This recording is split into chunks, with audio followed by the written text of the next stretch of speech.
Bitiwan mo ko. Pagpupumiglas ni Shaira sa mga lalaking kinakaladkad siya. Help!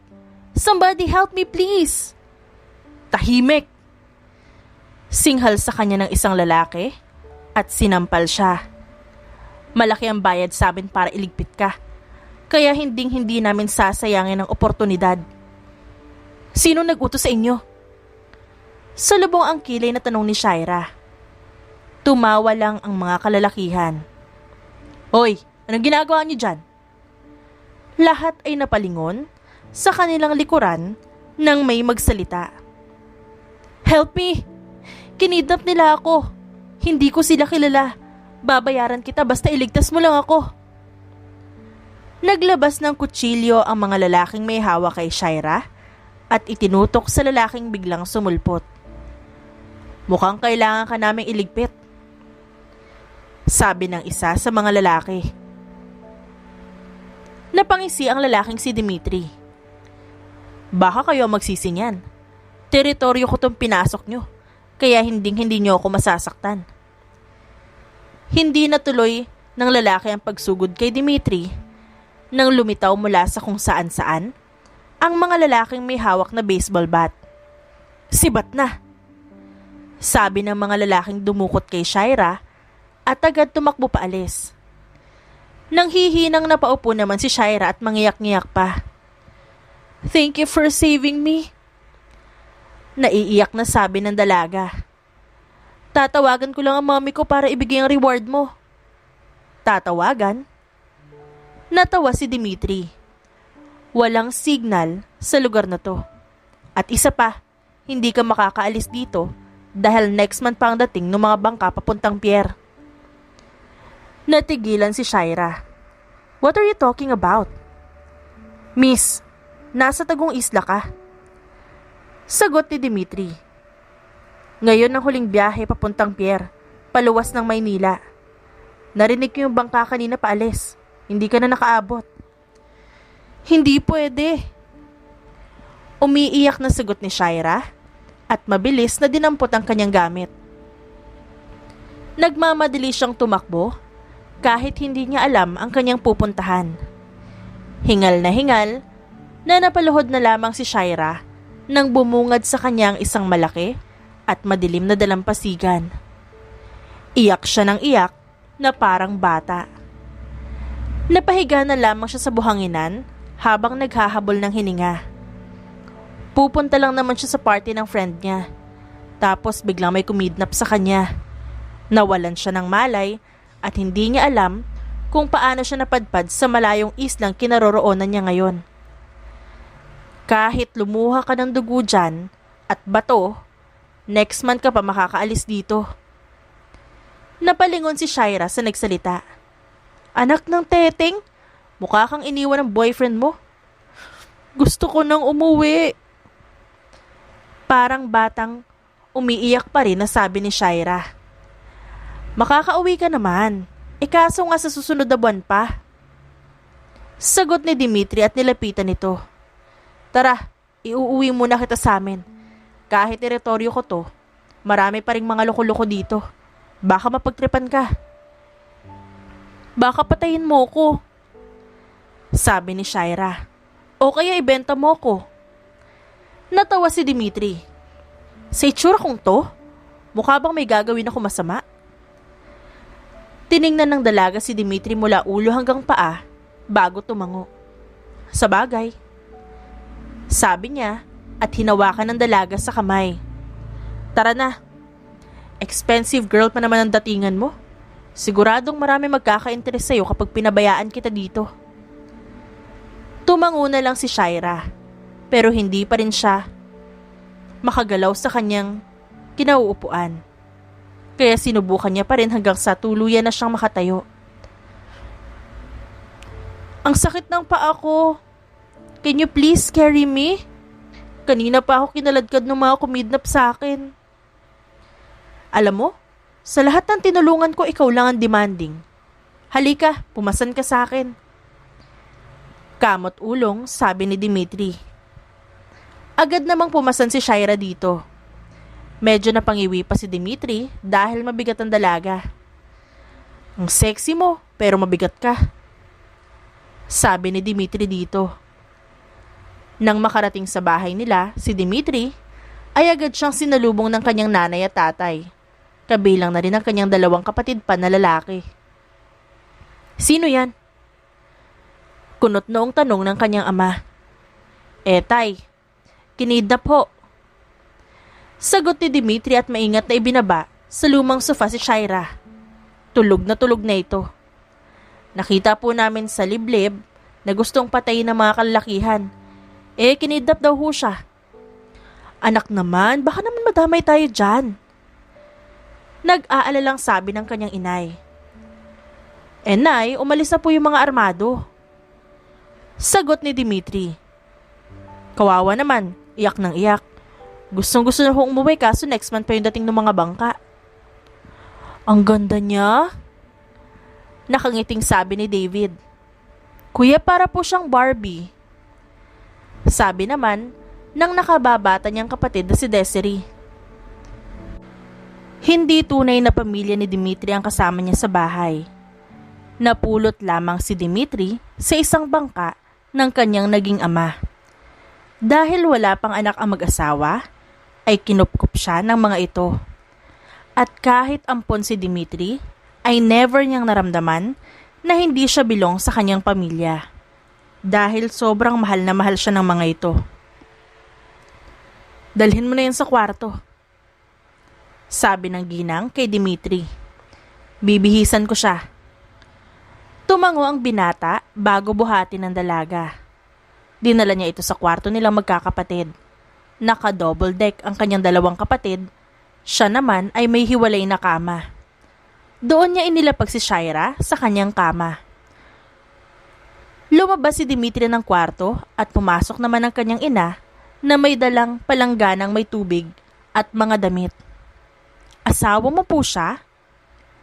Tanong ni Desiree sa kapatid. Anong asawa? Hindi Tinulungan ko lang siya. Ikaw, wag mo sasabihin yan sa harapan niya dahil nakakahiya. Pero type mo. Tanong naman ni David. Tatay yung 2 bata. Ang babata pa pero alam niyo yung mga love life. Sumbong ni Dimitri sa ama. Buti pa nga mga kapatid mo may alam sa ganyan. Ikaw matanda na pero wala pa. Iiling-iling na sabi ng kanyang ama. Parang hindi kita anak Totoy naman. Napakamot na lamang si Dimitri sa kanyang ulo. May ulam pa po ba? Nagutom ako. May adobong sitaw pa yata sa kawali. Sagot ng kanyang ama. Nagtungo naman ang binata sa kusina at kumain. Nang matapos siya, ay tapos na rin ang kanyang ina sa pagbibihis sa dalaga. Ang daming sugat ng babae. Sabi ng kanyang ina. Pero halatang mayaman. Ang kinis tapos ang lambot ng balat. Halata naman po Sagot niya. Mas mahahalatang mayaman siya kapag nagsalita.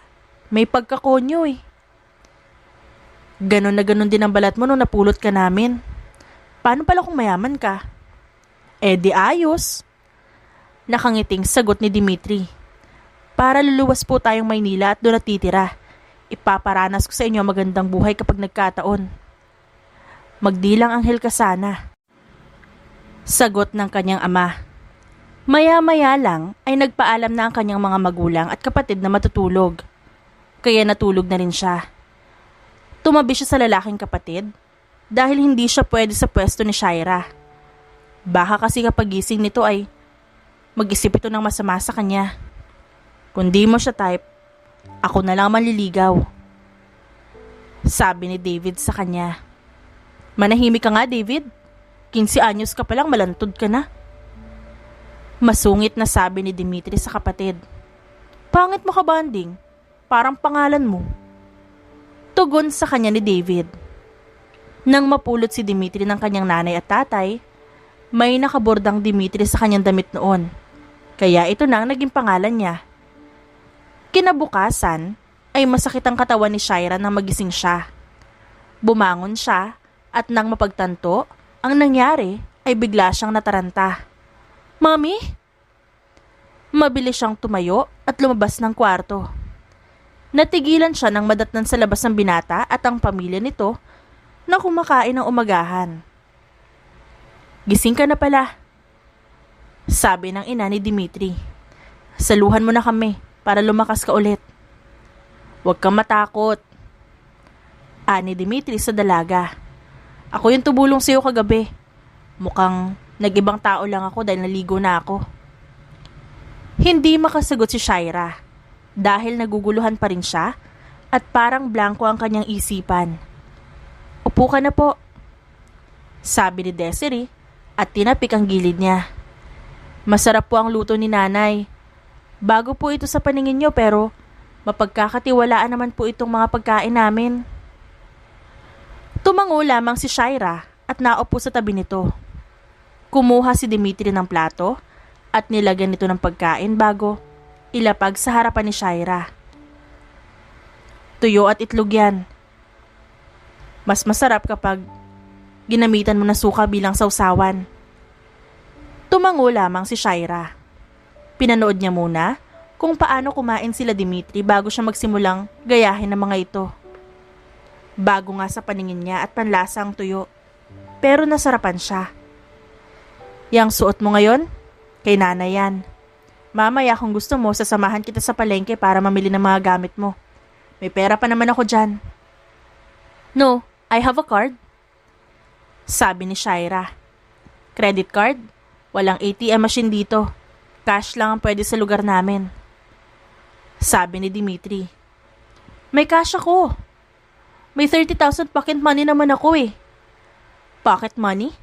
30,000? Gulat na tanong ni Dimitri. Hindi ko kinaya ang pocket money mo ah. Dito sa lugar namin, 150 na ang pinakamalaking pocket money. Iha, magdala ka lang siguro ng kahit 2,000. Delikado kapag dinala mo lahat ng pera mo. Huwag kang mag-alala. Hindi namin gagalawin ang mga gamit mo. Magkakasya na yung 2,000? Inosenteng tanong ni Shaira. May sukli ka pa. Lakas mo sigurong gumastos sa inyo, no? Ngayon, matuto ka kung ano ang salitang tipid. Napatango naman ang dalaga. Nang matapos sila kumain, ay naglakad na sila. Walang tsinela si Shaira kaya sinuot niya muna yung sa nanay ni Dimitri. Mahihirapan siya kapag nag-heel siya. Ayos ka lang ba? Tanong ni Dimitri kay Shaira habang naglalakad sila patungong palengke. I'm okay. Nakangiting sagot ng dalaga. Maraming salamat sa tulong mo. Pangako babayaran kita kapag nakauwi na ako. Hindi na kailangan. Libre na tong pagtulong ko. Babayaran pa rin kita. Nang makarating sa palengke, ay namangha si Shaira dahil sa kanyang mga nakikita. Ito ang unang pagkakataon na nakakita siya ng palengking maayos at hindi magulong tingnan. Sino yan? Tanong ng isang tindera kay Dimitri. Ikaw kaya pala hindi na kayo nag-uusap ni Chi. Nag-uusap pa rin po kami ni Chi. Sagot ni Dimitri. Ito nga pala si... Ano ang pangalan mo? Shaira. Hindi ko pala nasabi. Shaira raw, kaibigan ko. Sabi ni Dimitri sa tindera. Swerte mo, dahil itong magandang kasama ko, ang buena mano mo. Dapat may discount Oo naman, pili ka ng mga damit ganda. Nagtingin-tingin ng damit si Shaira. Puro mga dress ang napili niya dahil hindi siya mahilig sa mga pants. Namili rin siya ng konting shorts at t-shirt. Ang mura po ng tinda nyo. Sabi ni Shaira sa tindera. 539 lahat ng nabili mo. 539? Ang mura po. Gulat na sambit ng dalaga. Shaira, magbayad ka na lang at baka magbago ang isip niyan. Tumango naman si Shaira at nagbayad. Nang masuklian siya, umalis na sila doon para mamili ng iba pang gamit. Naisipan din ni Shaira na mamili ng ulam para mamayang gabi. Bumili rin siya ng ibang pagkain na makakain nila. Konting bola lang sa'yo, bumibili ka agad. Hindi makapaniwalang, sabi ni Dimitri sa kanya. Ang mura nung tinda. This is Maruya, my favorite. Napailing na lang si Dimitri. Wait, I forgot to ask your name. Dimitri. Dimitri ang pangalan ko. Salamat pala sa pagbili ng ulam natin ha. Pati na din sa pagdamay mo sa amin sa mga binili mo. Tumangutang lamang si Shaira, na busy sa pagkain ng maruya. Wala na silang gagawin sa palengke kaya uuwi na sila. Masayang pumasok sa loob ng bahay si Shaira. Kamusta ang pamimili nyo? Tanong ng ina ni Dimitri. Masaya po. I can't believe po na may natira pa sa pera ko kahit ang dami ko nang nabili. Natawa ang ina ng binata. Mukhang bagong-bago talaga sa iyo ang lugar na to. Magpahinga ka muna at magluluto ako. Bumili ng uulamin natin si Shaira. Manok ang binili niya at baboy. Sarapan mo ang luto, nanay, ha? Sasarapan ko talaga. Sagot ng ginang. Ibababa ko na po ito. Pupunta na ako sa laot para tulungan si tatay mangisda. Sabi ni Dimitri. Pag uwi ko, sa ako nalalabhan ng mga damit ni Shaira. Thank you so much. Nakangiting sabi ng dalaga. Kahit papaano, ay malaki ang pasasalamat ni Shaira sa Diyos dahil may mabubuting puso ang mga taong nakapulot at tumulong sa kanya. Nanay, ano pong ginagawa niyo? Tanong ni Shaira sa ginang. Lambat. Bukas ay magtitinda ako sa palengke. Para naman may pambayad ako sa magaganap na program sa school nila David at Desiree. Pwede pong ako na lang magbayad. Saan naman ni Shaira? Hindi na. Kakailanganin mo pa ang pera na yan para sa pagluwas mo sa susunod na buwan. Eh di tutulungan na lang po kita. Sabi ni Shaira at tinabihan ng ginang. Wala naman po akong ginagawa. Sige, tuturuan kita. Pero ingat ka ha at baka masugatan ka. Nakangiting tumango lamang si Shaira at nakinig ng mabuti sa ginang. Noong una ay nahihirapan pa siya at nasusugatan sa kamay. Pero nang tumagal, ay nasanay na siya. Napatayo lamang si Shaira nang matanaw si Dimitri. Kasunod ang ama nito at mga kapatid. Nakangiting sinalubong niya ang mga ito. Tulungan ko na po kayo. Sabi ni Shaira at kinuha ang ibang dalang gamit ni Dimitri. Bakit puro sugat ang kamay mo? Paano ka? Tinulungan ko si nanay gumawa ng lambat. Marunong na akong gumawa ng lambat. Ate Shaira! Niyakap ni Desiree sa bewang ang dalaga. Ang ganda-ganda niyo po kahit madungis kayo. Natawa si Shaira. Tapos na ang class niyo? Tulungan ulit kitang gumawa ng assignments mo. Wala po kaming pasok ngayong hapon kasi may meeting ang mga teacher. Tara na po sa loob. May pasalubong po ako sa inyo. Agad hinila ni Desiree si Shaira papasok sa loob ng bahay. Kinuha ni Desiree ang mga bitbit ni Shaira at inilagay sa gilid. Ate Shaira, binilhan po kita ng cotton candy. Sabi ni Desiree at iniabot sa dalaga ang cotton candy. Ate, alam mo po ba pinansin ako kanina ng crush ko? Si Percy. Nahihiyang tumango naman si Desiree. Anong sinabi sa'yo? Maganda raw po yung pusod ko. Thank you sa pag-ipit ng buhok ko, ate, ha? Huwag kang mag-alala, pupusuran ulit kita na maganda bukas. Nakangiting sabi ni Shaira at kinain yung cotton candy. Desiree, magbihis ka muna. Sabi ni Dimitri at nauna sa kaharap na upuan ni Shaira. Akin ang mga kamay mo at gagamutin ko ang mga sugat mo. Iniabot naman ni Shaira ang kanyang mga kamay kay Dimitri. Marahan itong pinahiran ni Dimitri ng betadine. Napapangiwi na lamang si Shaira dahil medyo mahapdi yun. Mali pala. Dapat pala naligo ka muna. Ang dungis-dungis mo. Napanguso ang dalaga. Ngayon lang naman ako madungis kasi tumulong ako kay nanay. Huwag nang maraming daldal. Maligo ka na dun. Tumango si Shaira at pumasok sa kwarto. Kumuha din siya ng susuotin niya bago lumabas ng bahay at magtungo sa banyo na katabi lang ng kanilang bahay.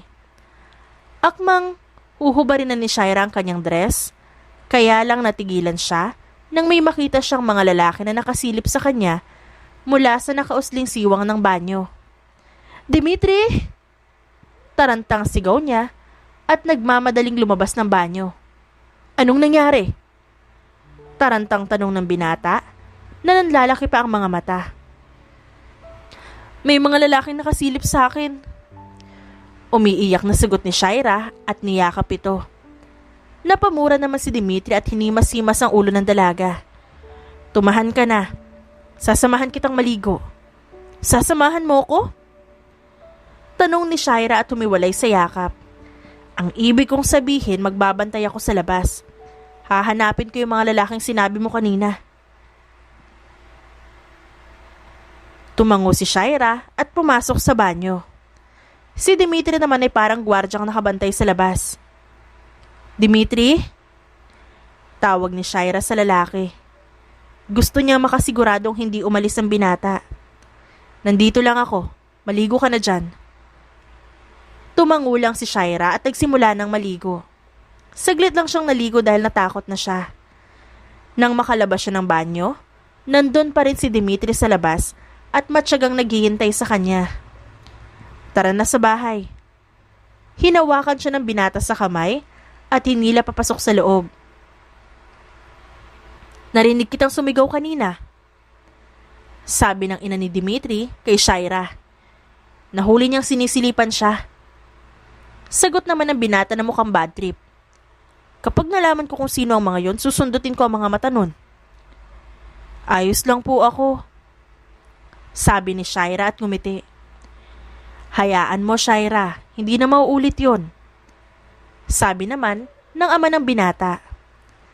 Kaming bahala ni Dimitri sa mga lalaking yon. Nakangiting tumangulang si Shaira. Maupo ka at gagamutin ko na ang sugat mo. Naupo naman ang dalaga at kinuha muli ni Dimitri ang kamay niya at sinimulang gamutin. Aling Jane! Si David po nakikipag-away dun sa court. Lahat sila ay napalingon sa pintuan ng may sumigaw. Nakipagbugbugan po si David dun sa grupo nila Austin. Habol hiningang sabi nito. Anak ng... Napatayo si Dimitri. Puntahan ko lang, Nay. Baka napatay na si David. Or baka nakapatay din siya. Mabilis na tumayo si Dimitri para magtungo sa court.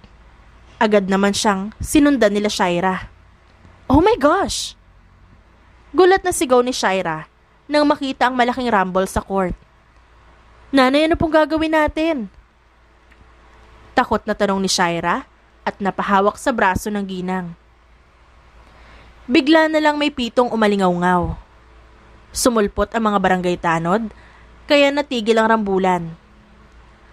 Ano na namang gulo to? Galit na tanong ng kapitan. Bigla ho kaming sinugod ni David. Sagot ng lalaking nagngangalang Austin. Nananahimik lang naman ho kami. Sinungaling kang sugpo ka? Galit na singhal dito ni David. Kapitan, pasensya na ho. Sabi ng ina nila Dimitri at sinamaan ng tingin ang anak nila.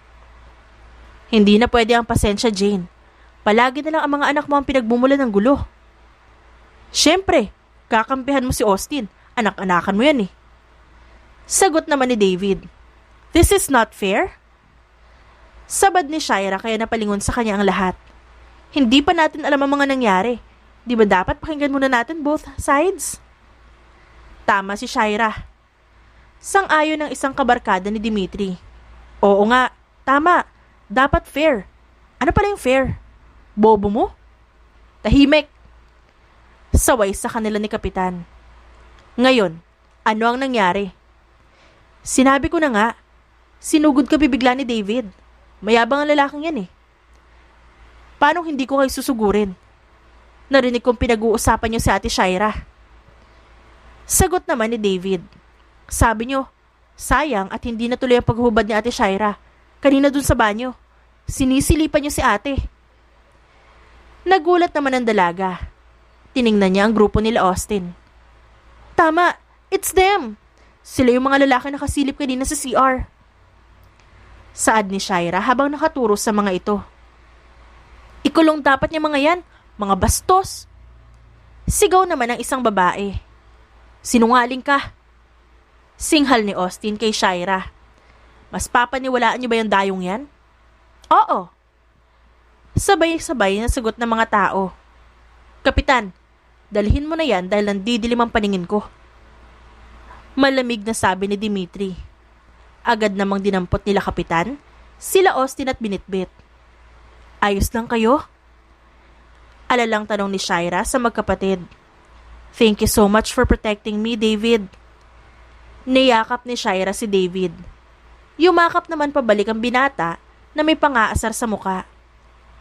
Kung hindi kita kapatid, baka nabangasan na kita. Sabi ni Dimitri at tumayo. Umuwi na tayo. Humiwalay sa yakap si Shaira at nilapitan si Dimitri. I thought pumunta ka dito para umawat. Nandilim ang paningin ko bigla, kaya sumali ako. Ayos na rin yun at nabangasan ko mukha ni Austin. Ngumiti si Shaira at niyakap si Dimitri. Thank you so much din. Ay! Sabay-sabay na sabi ng mga tao kaya napahiwalay sa yakap si Shaira. Anong meron po? Inosenteng tanong niya. Umuwi na tayo. Sabi na lang ng binata at nauna nang maglakad. Nilapitan ni Shaira si David at tinulungan nito. May mga pasa si David. Ganon din naman si Dimitri. Ako lang po yatang mabait sa inyo. Sabi ni Desiree at napailing na lang. 'Di ba sabi ni nanay at tatay bada makipag-away? Desiree, pinagtanggol lang nila ako. Sabi ni Shaira sa batang babae. Huwag mo na silang pagalitan. Okay po. Sagot naman ng bata. Pagkatapos gamutin ni Shaira si David, si Dimitri naman ang nilapitan niya. Ayos lang ako. You're not okay. Kailangan mong magamot. Malayo ang ospital dito kaya kapag na-infection yung sugat mo, mahihirapan tayo. Nabigla na lang sila nang biglang sumulpot ang kaibigan ni Dimitri na may kanya-kanyang bangas sa muka. Shaira, gamutin mo rin kami. Sabi ni Carlo. Ako rin. Sabi naman ni Adam. Shaira, nanghihina ako. Isang yakapso lang. Isang haplos mo lang sa pisngi ko. Maayos na ako. Shaira. Tumahimik kayo. Inis na sabi ni Dimitri kaya natahimik ang mga kalalakihan. Anong ginagawa nyo dito? Ang iingay nyo? Bossing, nag-aalala lang kami kay Shaira. Sagot ni Istong. Bakit? Siya bang nabugbog? Ang ibig naming sabihin, sa'yo pala kami nag-aalala. Sagot ni Carlo. At nagsisang-ayuna naman ang lahat. Napakamot na lang si Shaira dahil muli na namang gumulo ang mga kalalakihan. Hindi niya akalaing makakakilala siya ng mga lalaking parang babae kung mga tumalak. Anong tunog yun? Tanong ni Shaira at napakapit sa braso ni Dimitri. Yung barkong sasakyan para makapunta ng pier. Dapat sa susunod pa yan. Nakakapagtaka. Makakauwi na ako.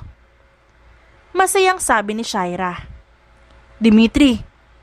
Sumulpot si Carlo. Yung mga kumidnap nun kay Shaira, nandito sa isla. Masama to.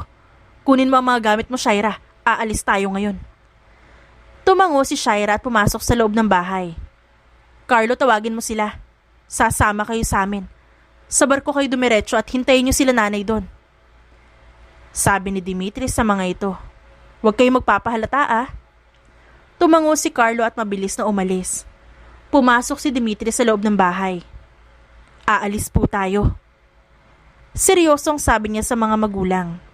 Nay, Tay, David, Desiree, dumiretso kayo sa barkong dumating. Susunod kami ni Shaira. Anong nangyayari? Takang tanong ng kanyang ina. Nay, nandun na rin si Carlo. Bilisan niyo na po.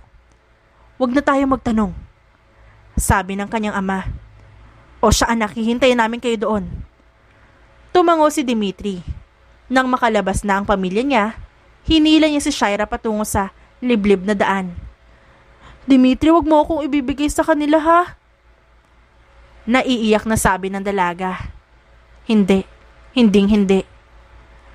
Laking pasasalamat ng dalawa dahil hindi nila nakaengkwentro ang mga dumukot kay Shaira. Dimitri, walang driver sa loob. Mukhang kinuha lang yung barko. Paandarin nyo. Madalas kayong kumalikot ng bangka, di ba? Baka ganun din yun. Sige, sabi ni Adam at pumasok sa control room. Dimitri, pabalik na yung mga armado. Anong gagawin natin? Adam, bilisan mo! Sigaw ni Dimitri at unti-unti namang umandar ang barko. Dahil doon, naglabas ng baril ang mga armado at pinaputukan sila. Diyos mio, ano ba nangyayari? Tarantang sigaw ng ina ni Dimitri habang nakayuko. Nang mawala na ang putok ng baril, ay nag-angat sila ng tingin. Nakita nila mula sa malayo ang mga armadong lalaki. Sorry po kung nadadamay kayo dahil sa akin. Sorry po. Doon na tuluyang umiyak si Shaira. Iyakin ka talaga, sabi ni Dimitri at niyakap ito. Tumahan ka na. I'm so touched lang kasi. Naiiyak talaga ako kahit sa maliliit na bagay. Sana, sa susunod na umiyak ka, ako naman ang yakapin mo, sabi ni Adam at humagikgik. Nandito ka? Sino ang nasa control room? Ay sorry, sabi ni Adam at mabilis na pumasok sa maliit na opisina kung saan naroon ang mga ginagamit para mapatakbo ang barko. Magpahinga muna kayo. Carlo, Kael, mangalkal kayo sa loob. Tignan nyo kung may makakain. Bukas pa tayo makakarating sa pier, kaya kailangan natin ng pagkain. Naupo sila sa lapag at sumandal. Si Desiree ay lumapit kay Shaira at nagpakalong dito. Ate Shaira, wag ka na pong sad ha. Nandito lang po kami palagi sa'yo. Tumango si Shaira at niyakap ito bago pumikit. Nang magising si Shaira ay madilim na. Bahagya siyang nagulat dahil hindi niya akalaing maghapon siyang nakatulog. Kumain ka na. Nasa loob ang lahat. Hindi na kita nilipat dahil mainit doon. Salamat. Kumain ka na rin? Oo. Sagot ni Dimitri at humiga sa lapag. Pagdating natin sa pier, magbabarko ulit tayo paluwas ng Maynila. Mukhang magagamit natin ang pera mo para sa ating lahat. Ayos lang. Thank you for protecting me. Pamilya ka namin, kaya walang anuman. Anong plano kapag nakauwi ka na? Ayun. Haharapin ko ang realidad na naman. Tutulungan ko rin kayo. May idea ka na ba kung sino ang gustong pumatay sa'yo? Tanong ni Dimitri sa dalaga. Oo, at gagawin ko ang lahat para mahuli siya. Kailangan niyang pagbayaran ng mga ginawa niya sa akin. Napatango si Dimitri. Malapit mo na kaming iwanan. Nakakalungkot naman. Huwag mo naman akong paiyakin. Masyado na akong napamahal sa inyo. At alam kong malulungkot ako kapag nawala kayo sa tabi ko. Wala eh. Yun talagang realidad natin. Itinabi ni Shaira ang kinakain niya at tinabihan ng binata. Niyakap niya ito at doon siya humagulhol sa bisig ng lalaki. Masyado ka talagang iyakin. Natatawang sabi ni Dimitri at hinaplos ang buhok nito. Pwede mo naman kaming dalaw-dalawin. Mapapagod ka nga lang sa biyahe. Pwede bang sa tabi ko na lang kayo?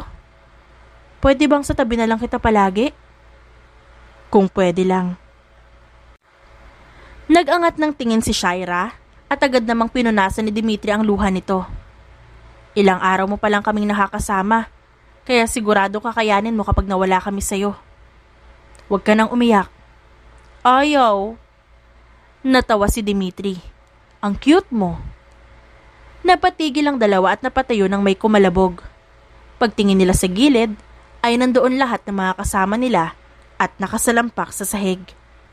Mga tsismosa at tsismoso, pumasok kayo doon at baka masapok ko kayo. Maliban kay nanay at tatay, hindi ko po kayo sasapukin. Kakaibang spark ang meron sa eyes mo, sabi ni Istong. Ano pala yung spark? Manahimik kayo. Tumayo si Dimitri at umakyat sa pinakataas para doon tumambay at pagmasdan ng mga bituin. Kinabukasan, maaga silang nakadaong. Dahil nga ninakaw ng mga armado ang barko, ay palihim lamang silang lumabas doon. Agad pumila si Dimitri sa bilihan ng tickets paluwas ng Maynila. Naghintay sila ng 1 oras bago sila makaalis. Pagod na ako, sabi ni David. Hilong-hilo na ako. Huwag kang mag-alala, 1 oras at kalahati lang ang biyahe natin, kaya huwag ka na magreklamo, sabi ni Dimitri sa kanya. Walang kikilos. Napatayo sila ng may lalaking nagtutok ng baril sa lahat ng pasahero. Dimitri, sila yan. Nakita ko siya. Nandito ang anak ng mag-asawang Amari, sabi ng isang lalaki at hinila si Shaira palayo kay Dimitri. Ayoko! Bitiwan niyo ako! Bitiwan niyo ako! Sinenyasan ni Dimitri si Istong. Agad nagsikilo sila Dimitri at nakipag-agawan ng baril sa mga armadong lalaki. Magtago kayo! Shaira, bilisan mo!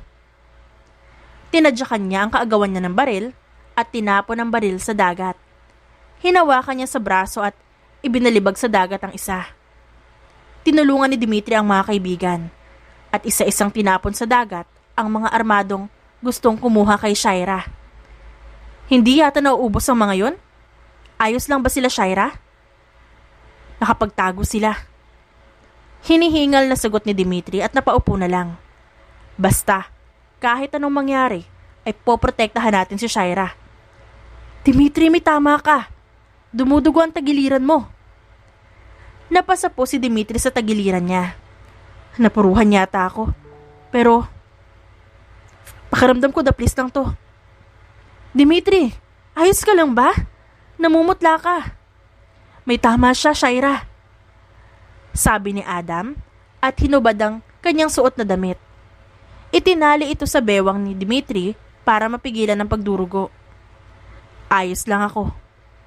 Sorry. Nagsimula na namang umiyak ng umiyak si Shaira. Kapag umiyak ka, hindi na kita tutulungan. Ayos lang ako, Shaira. Magtiwala ka sa akin. Pigil ang iyak na tumango ang dalaga. Sa buong biyahe ay sinigurado ng lahat na hindi makakatulog si Dimitri. Binantayan nila ito at hinintay nilang dumaong yung barko. May ambulance din sa baba. Huwag kang matutulog. Hindi na alam ni Dimitri ang mga sumunod na nangyari dahil hindi na niya kinaya at tuluyan na siyang nakatulog. Nanay, sorry po. Umiiyak na sabi ni Shaira at niyakap ang ginang. Mauna na po kayo sa ospital. Susunod po ako sa inyo. Huwag ka nang umiyak. Magiging okay rin si Dimitri. Hintayin niyo po ako sa ospital, ha? Pupuntahan ko po si Dimitri, okay? Nilapitan ni Shaira ang binatang walang malay na nasa stretcher at hinalikan nito. Nanlaki naman ang mga mata ng nakakita. Huwag kang mamamatay, ha? Dumilat si Dimitri. Isa pa. Yun para-paraan, sabi ni Adam, kaya nagtawanan ng lahat. Magaling ka, ha? Oo, hinalikan mo na ako. Kaya dapat panagutan mo ko. Sige na, aalis na kami. Baka matuluyan pa ako. Tumango si Shaira at ngumiti. Nagpaalam si Shaira sa ibang mga kasama bago pumara ng taxi at umuwi sa kanila. Mami! Agad na sigaw ni Shaira na makapasok siya sa loob ng bahay nila. Shaira! Agad na sigaw ng ina at niyakap siya.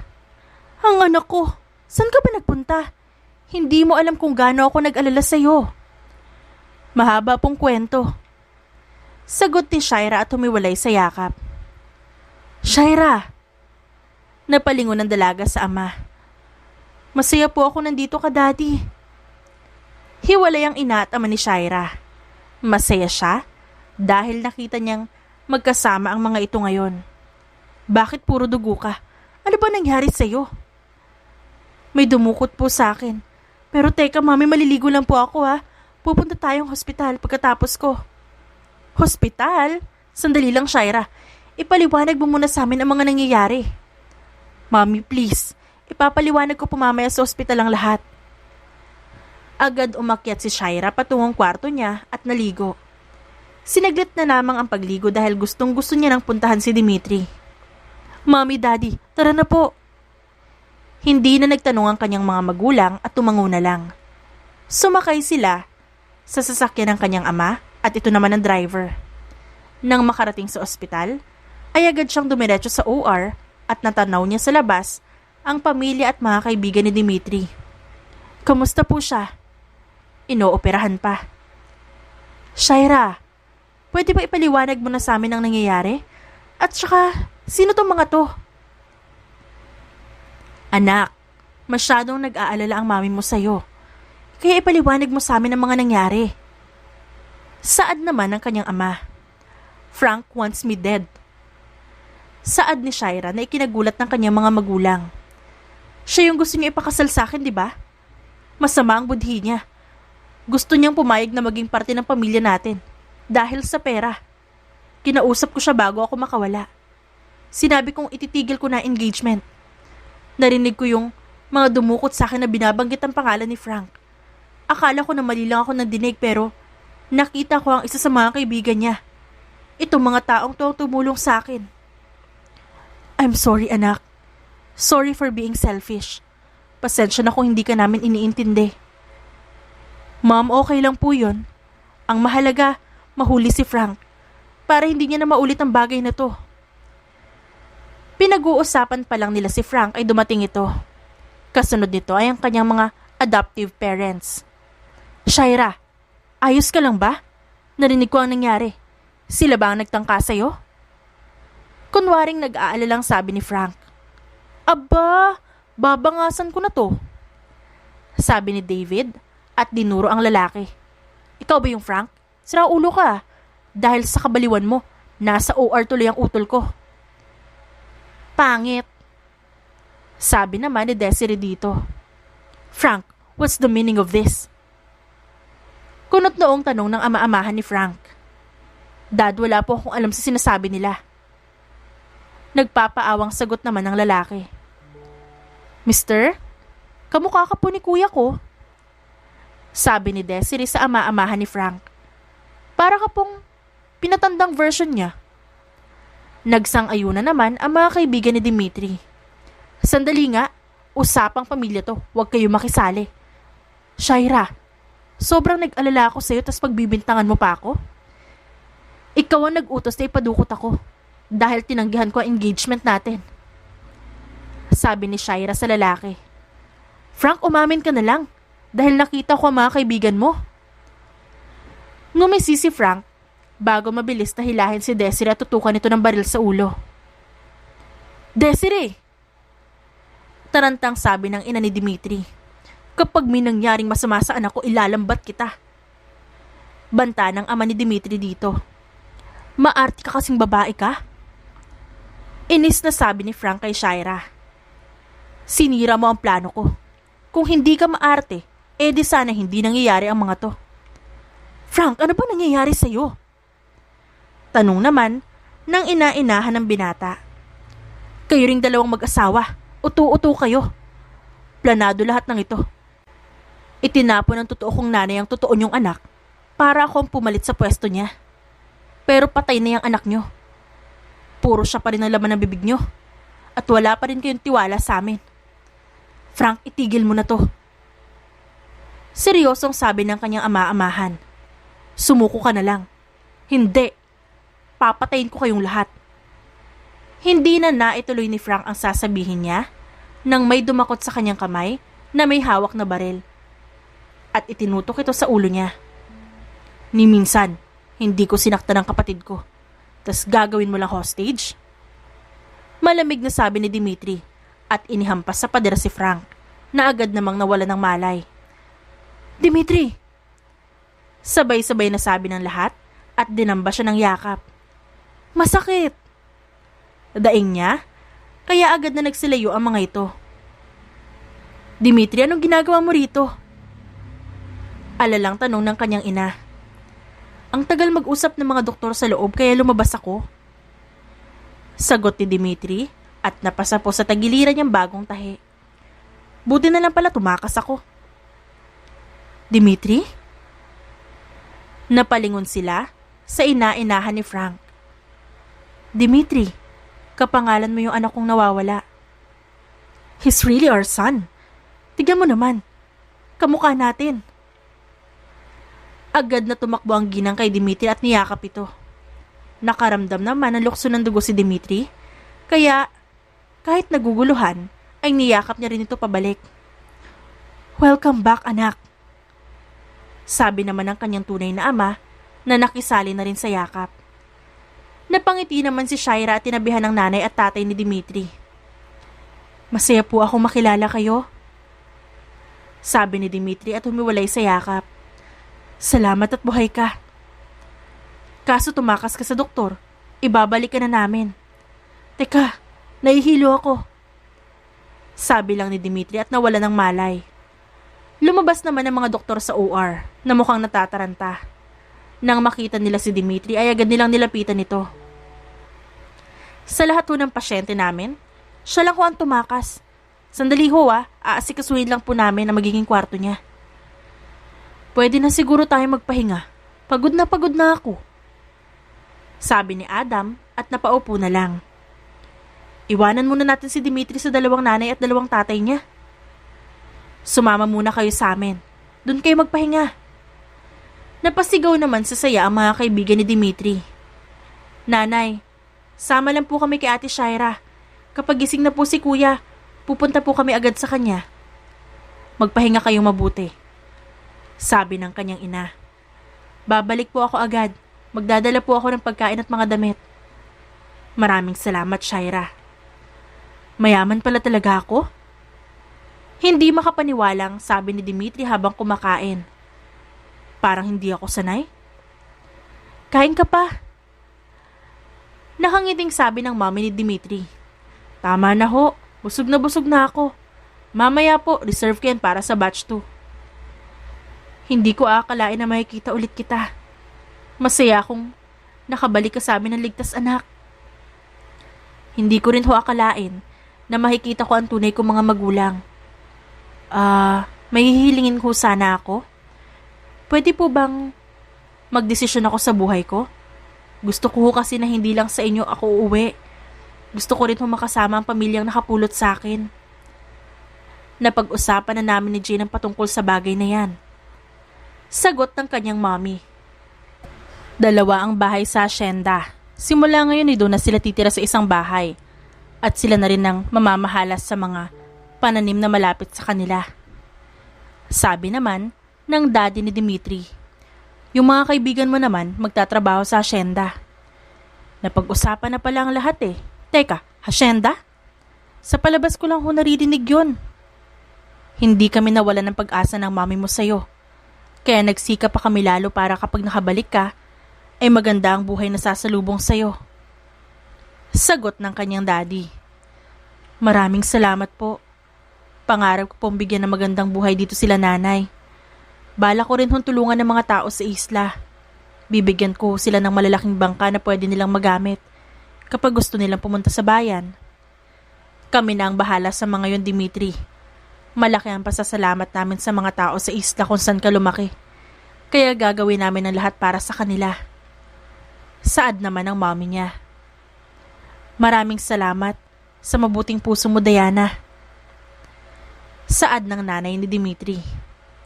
"Maraming salamat din sa inyo, Jane." Napahinto lang sila nang bumukas ang pinto at pumasok si Shaira. Agad na pangiti si Dimitri nang makita ang magandang dalaga. "Kumusta ka na? Nagdala ako ng prutas para sa'yo." "Maayos na ako. Nasaan ang mga kolokoy?" "Nasa bahay. Ayaw pa nilang sumama dahil nag-i-enjoy pa sila sa swimming pool. Mas better daw ang swimming pool namin kaysa sa dagat sa isla." "Pagpasensyahan mo na kung nakaka-istorbo sila sa inyo Nahihiyang sabi ni Dimitri. "No, ang laking tulong nila sa amin. At saka tuwang-tuwa sa kanila ang parents ko, lalo na kay Desiree." Sagot ni Shaira. Napatango si Dimitri. "Lalabas muna kami," sabi ng tatay niya. "Mukhang nagkakahiyaan kayo kapag may ibang tao." Lumabas ang mga magulang ni Dimitri kaya naiwan silang dalawa sa loob. Nakulong na si Frank, sabi ni Shaira at naupo sa paanan ni Dimitri. "Sabi ng doktor makakalabas ka na raw bukas, pero kailangan mo pa rin magpahinga." Sa hasyenda raw ako didiretso, sabi ng mami at daddy ko. Bibigyan kita ng mapa papuntang hasyenda namin. Alam ko ang hasyenda ng mga Rosales. Masaya ako para sa'yo dahil nahanap mo na ang totoo mong magulang. Mukhang lumalaki na ang pamilya mo. Oo, ikaw na lang ang kulang. Sagot ni Dimitri at inabot ang kamay nito. Bala kong mag-aral tungkol sa negosyo dahil plano nila daddy na ipahawak sa akin ang mga negosyo namin. Tutulungan kita. Marami na rin akong alam sa mga business na yan. Mas maganda ka pala kapag hindi ka gusgusin. Parang nakakatakot kang hawakan. Ganun. That's why maraming ilag sa akin ng mga tao. They think I'm ruthless because I'm rich. Sagot ni Shaira at napahinga ng malalim. Actually, yung mga nasa isla lang naging friends ko sa buong buhay ko. Kayo ang naging tunay kong kaibigan. Ay, kaibigan lang? Hinalikan mo ko tapos friends lang pala tayo? Ang sakit naman nun. Namula ang pisngi ni Shaira na ikinatawa ni Dimitri. Hinila ng lalaki si Shaira palapit sa kanya at hinapit ang bewang. Kahit anong mangyari, ikaw pa rin si expensive girl ko. Hinding-hindi magbabago yun. Malapit na sanang magtagpo ang labi nila kaya lang hindi natuloy nang malakas na bumukas ang pinto. Napapikit na lang sa inis si Dimitri. Ganon din si Shaira. Palagi na lamang nauudlot ang halikan nilang dalawa. Ang sarap mag-swimming sa swimming pool nila Shaira. Ang babait ng parents niya. Lagi rin tayong busog. Grabe, gusto ko na lang maging bodyguard ni Shaira. Crush ko nga yung isang katulong nila eh. Kuya, ang ganda ng bahay nila Ate Shaira. Kuya, ang lambot po ng kama ni Ate Shaira. Palagi kami tabi matulog. Hindi ko alam kung namamangha ka o nang iinggit. Natatawang sabi ni Dimitri. Hindi ka naman ba pasaway doon? Si Kuya David po yun. Sumbong ni Desiree. Palagi niyang inaasar ang daddy ni Ate Shaira.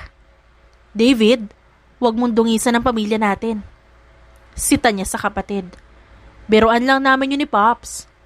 Aba, Pops ka na ngayon ah. Bakit mas nauuna pa kayong dumiskarte sa akin? Reklamo ni Dimitri. Aping-api na ako masyado. Kasalanan mo yan. Hindi ka kasi magaling makipaglaban. Mayabang naman na sabi ni Adam. Kapag ako nakalabas dito, matitikman niyo ang ganti ko. Banta sa kanila ni Dimitri. Mga agaw at panira ng moment. Natawa na lang ang mga kaibigan niya at nagsimula na namang inggitin siya. Huwag mo nang pansinin. Kapag gumaling ka, masusolo mo rin ako. Magaling na nga ako eh. Sabi ni Dimitri at tumayo. Doon tayo sa rooftop. Baka bumuka yung sugat mo. Nag-aalalang sabi ni Shaira. Hindi yan. Sagot ni Dimitri at hinawakan ng kanyang kamay. Walang susunod ah. Ang sumunod uuwing walang paa. Lumabas ang dalawa ng kwarto at dumiretso sa elevator. Tulak-tulak ni Dimitri ang kanyang IV gamit ang isang kamay. Ang isang kamay naman ay nakahawak sa kamay ni Shaira. Nang makarating sa rooftop, ay naupo sila sa bench doon. Parang ang bilis ng panahon. Parang kailan lang nasa isla tayo. Pero ngayon nandito tayo, kasama ang mga pamilya natin. Swerte ko nga at nakilala kita eh. Saad ni Dimitri. Nung una nag-aalangan pa akong tulungan ka. Buti na lang talaga at malakas ang hatak ng konsensya ko. Dahil sa'yo, nahanap ko ang tunay kong mga magulang. I'm lucky to meet you to Dimitri. Dahil sa'yo, natuto ako ng mga bagay-bagay. Nalaman ko kung paano mag-budget ng pera at nalaman ko na sobrang importante ng pera, lalo na sa mga taong walang-wala. Dahil sa'yo, naging matapang din akong tao. Thank you for helping me. And thank you for changing me, Dimitri. Ewan ko sa'yo, konyo ka pa rin. Natatawang sabi ng binata sa kanya. Nagkatitigan ng dalawa hanggang sa namalayan na nilang magkatagpo ang kanilang labi. Parang gustong tumalo ni Dimitri sa sobrang saya dahil natuloy na rin ang paghahalikan nilang dalawa. We should go back now, sabi ni Shaira at napakagat sa ibabang labi niya. Bawal kang magtagal sa labas pa. Babalik na tayo. Natuloy na yung gusto ko eh. Nakangising sabi ni Dimitri. Bumaba silang dalawa. Nang makarating sa kwarto ni Dimitri, ay nandun na rin ang mga magulang nito. Ngiting success ang plano ah. Nakangising sabi ni Carlo. Iba talaga si Bossing. Bakit? May magaganap na bang kasalan? Tanong ng inay ni Dimitri. Bilisan nyo at excited na ako magkaapo. Nay, mag-aaral pa ako. Pagkatapos ko mag-aral, saka pwede, game na agad. Oo nga po pala, paano po ang school namin ni Kuya David? Nakangusong tanong ni Desiree. Pag-aaralin namin kayo. Simula ngayon, anak na rin namin kayo kaya aalagaan namin kayo mabuti. Talaga po? Thank you po sa inyo. Sagot ni Desiree at ngumiti. Abay, inuman na to. Sabi ng tatay ni Dimitri at inakbayan ng kanyang daddy. Ano, paring King? Game na agad? Game na game. Napaamo naman ng dalawang matandang lalaki nang samaan sila ng tingin ng kanika nilang asawa. Ay, under? Natatawang sabi ni Adam at napailing. Under ang dalawang tatay. Siguradong under din ang anak. Hindi ka kasi makarelate. Tatanda ka kasing mag-isa. Sabi sa kanya ni Dimitri, kaya nagtawa na ng kanilang mga kaibigan. Napatawa na lamang si Shaira at napailing. She's so lucky to have true people in her life. Pangako niyang, ititreasure niyang mabuti ang mga taong nagmamahal sa kanya. Pagod na ako. Maktol ni Dimitri at napaupo na lamang sa lupa. Wala bang katapusan to? Sumama siya sa kanyang mommy at daddy na libutin ang hasyenda nilang napakalaki. Bigla itong nawala sa kanyang paningin kaya wala siyang nagawa kundi maglakad mag-isa. Kaso, 1 oras na yata siyang naglalakad pero hindi pa rin niya nakikita ang bahay nila. Dimitri? Napatayo si Dimitri nang marinig ang boses ni Shaira. Shaira! Agad niya itong nilapitan at niyakap. Thank you sa pagliligtas mo sa akin. Ha? Takang tanong ng dalaga at humiwalay sa yakap. Anong nangyari sa'yo? Iniwan ako nila mommy at daddy. 1 oras na ako naglalakad pero hindi ko pa rin makita yung bahay. Kanina pa ako naliligaw. Natawa si Shaira. Kung di pala ako bumisita ngayong araw, hindi ka makakauwi. Napanguso ang binata. Si daddy kasi. Tara na. May golf cart dito ah. Dapat ginamit mo yun para hindi ka napapagod kakalakad. May sinakyan kami kanina nila daddy. Kaso nga bigla silang nawala. Halos 5 minuto silang naglakad bago sila makarating sa bahay. Pagod na naupo si Dimitri. Ikukuha kita ng tubig. Sabi naman ni Shaira at pumasok sa loob ng bahay.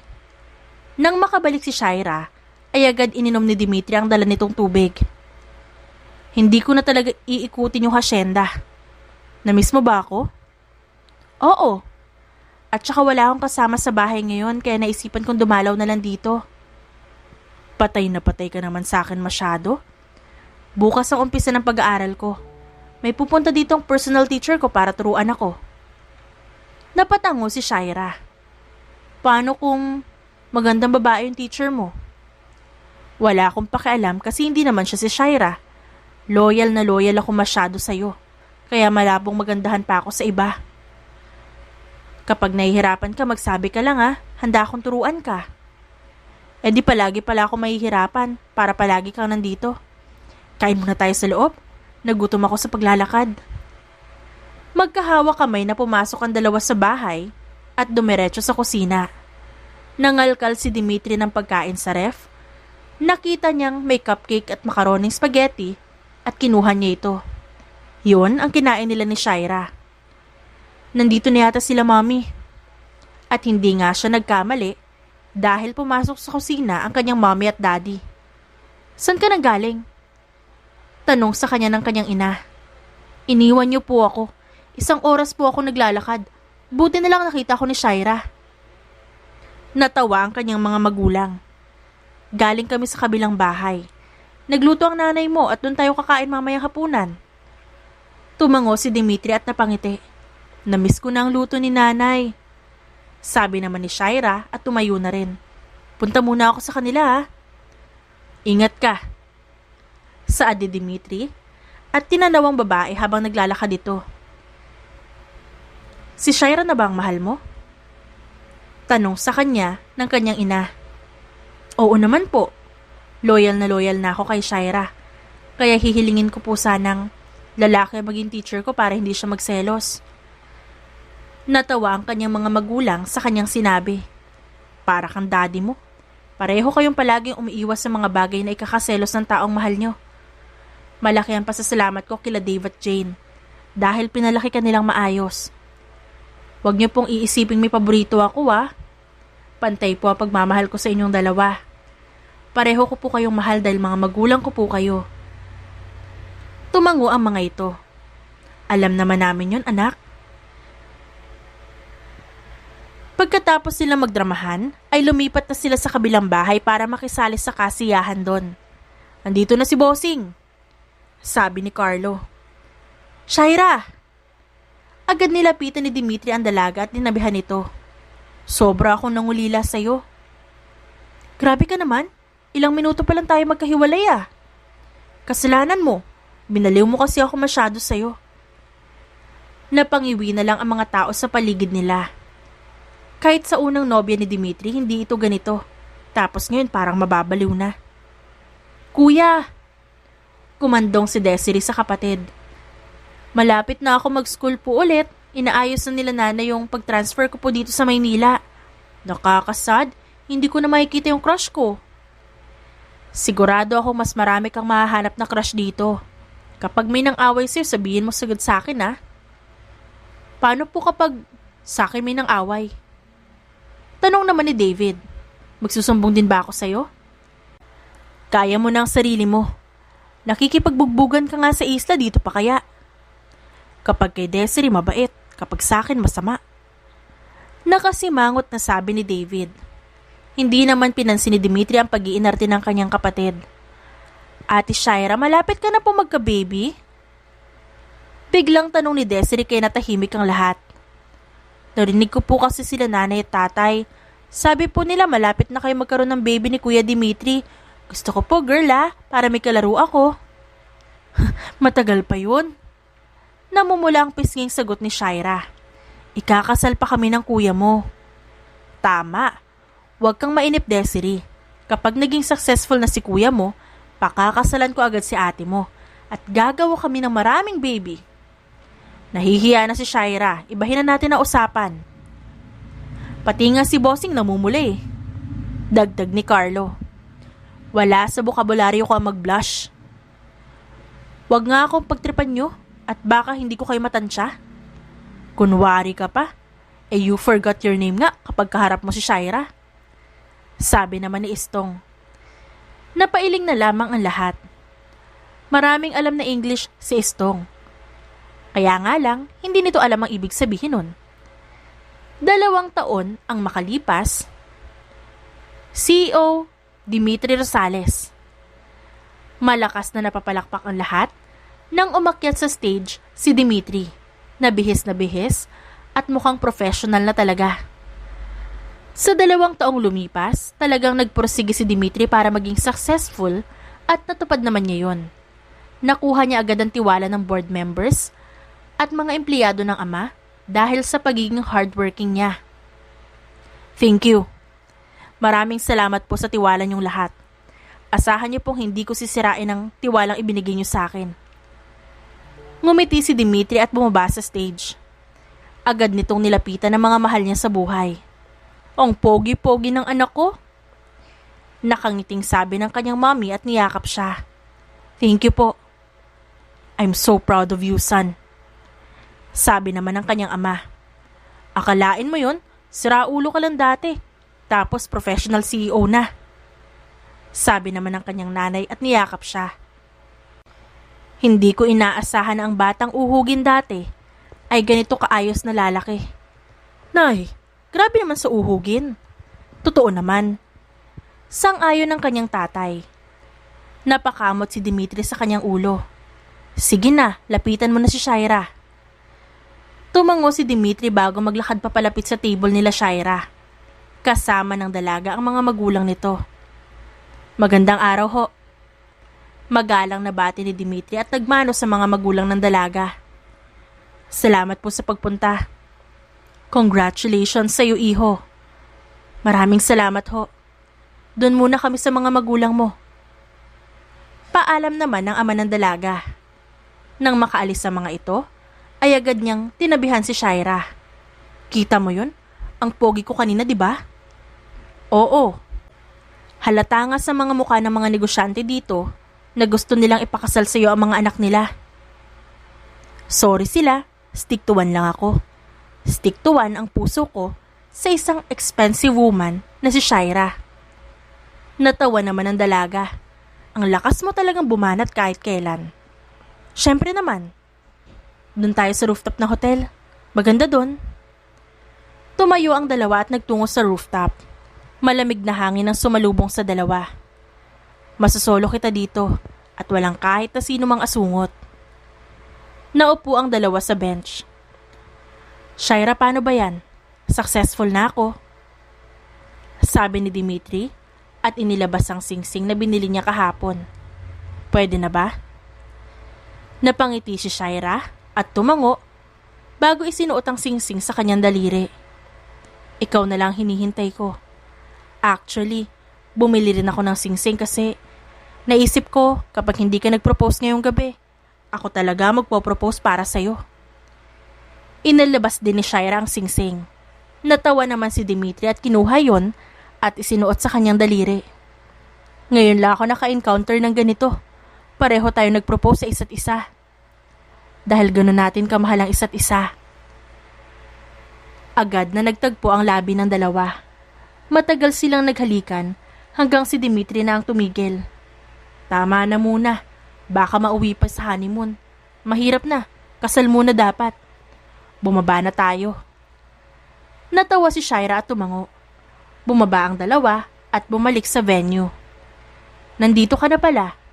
Shaira, hiramin ko lang saglit to ah. Ipapakilala ko lang sa mga business partner namin. Sige po. Pinisil ni Dimitri ang braso ng babae bago siya sumama sa kanyang ama.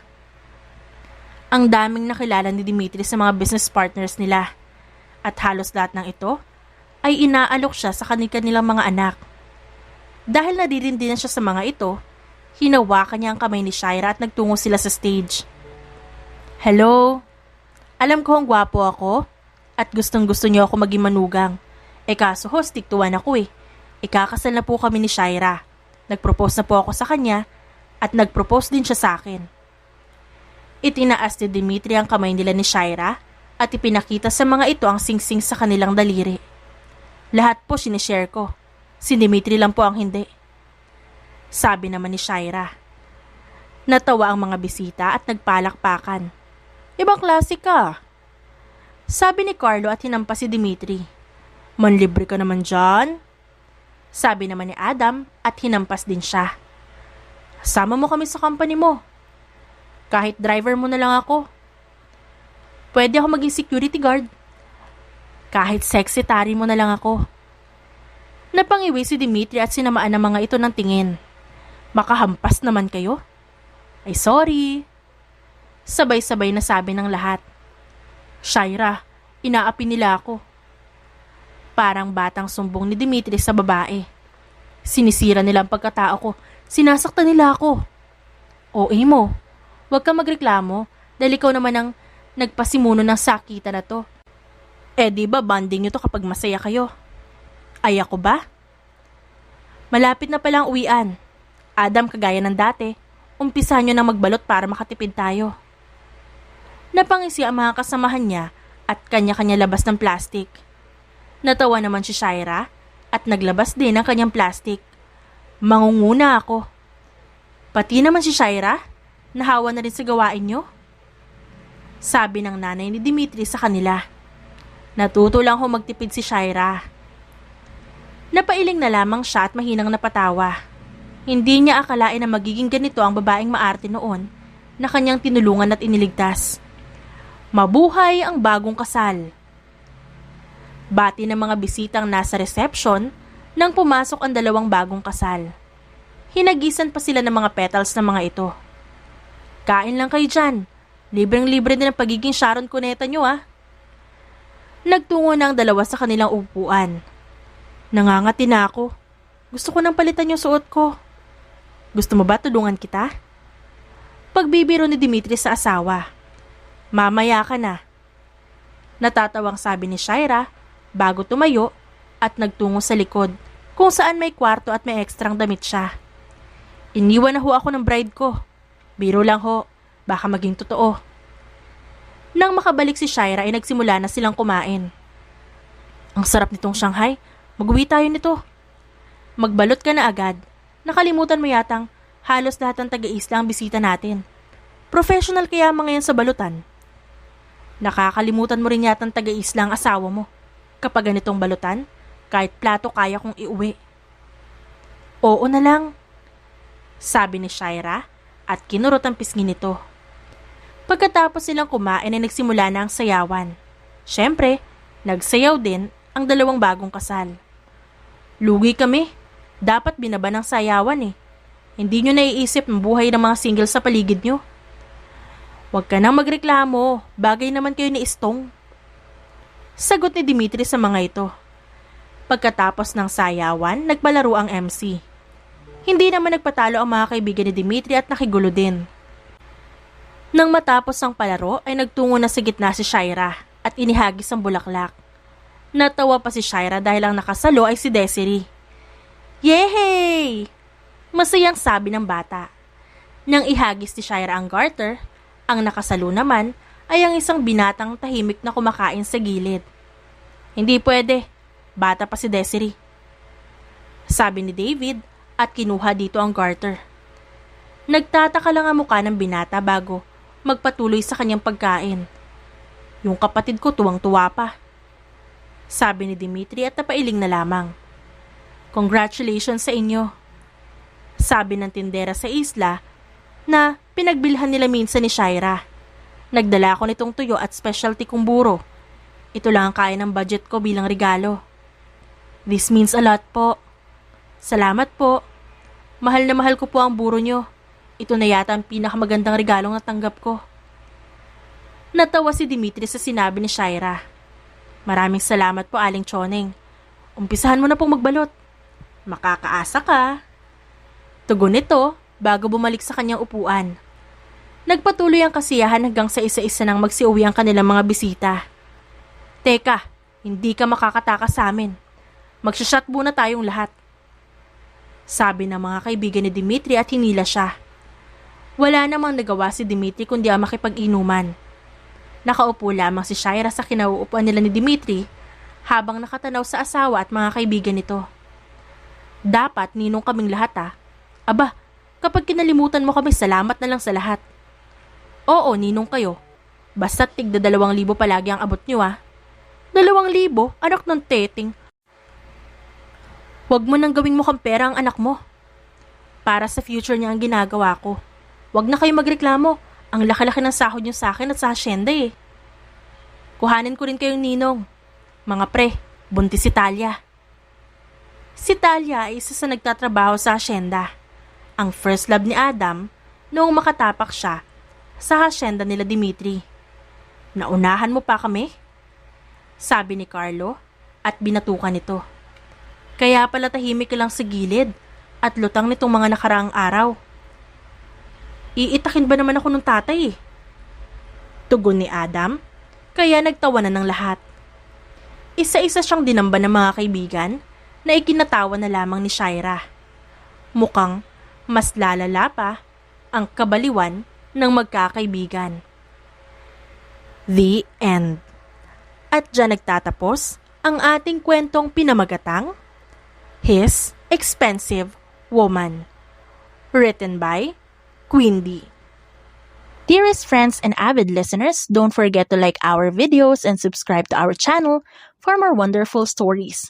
Mula sa aming main channel, Randall Tagalog Love Stories, and for our second channel, Miss R Stories, lubos po naming pinasasalamatan ang inyong suporta at pagtangkilik sa aming mga likang istorya.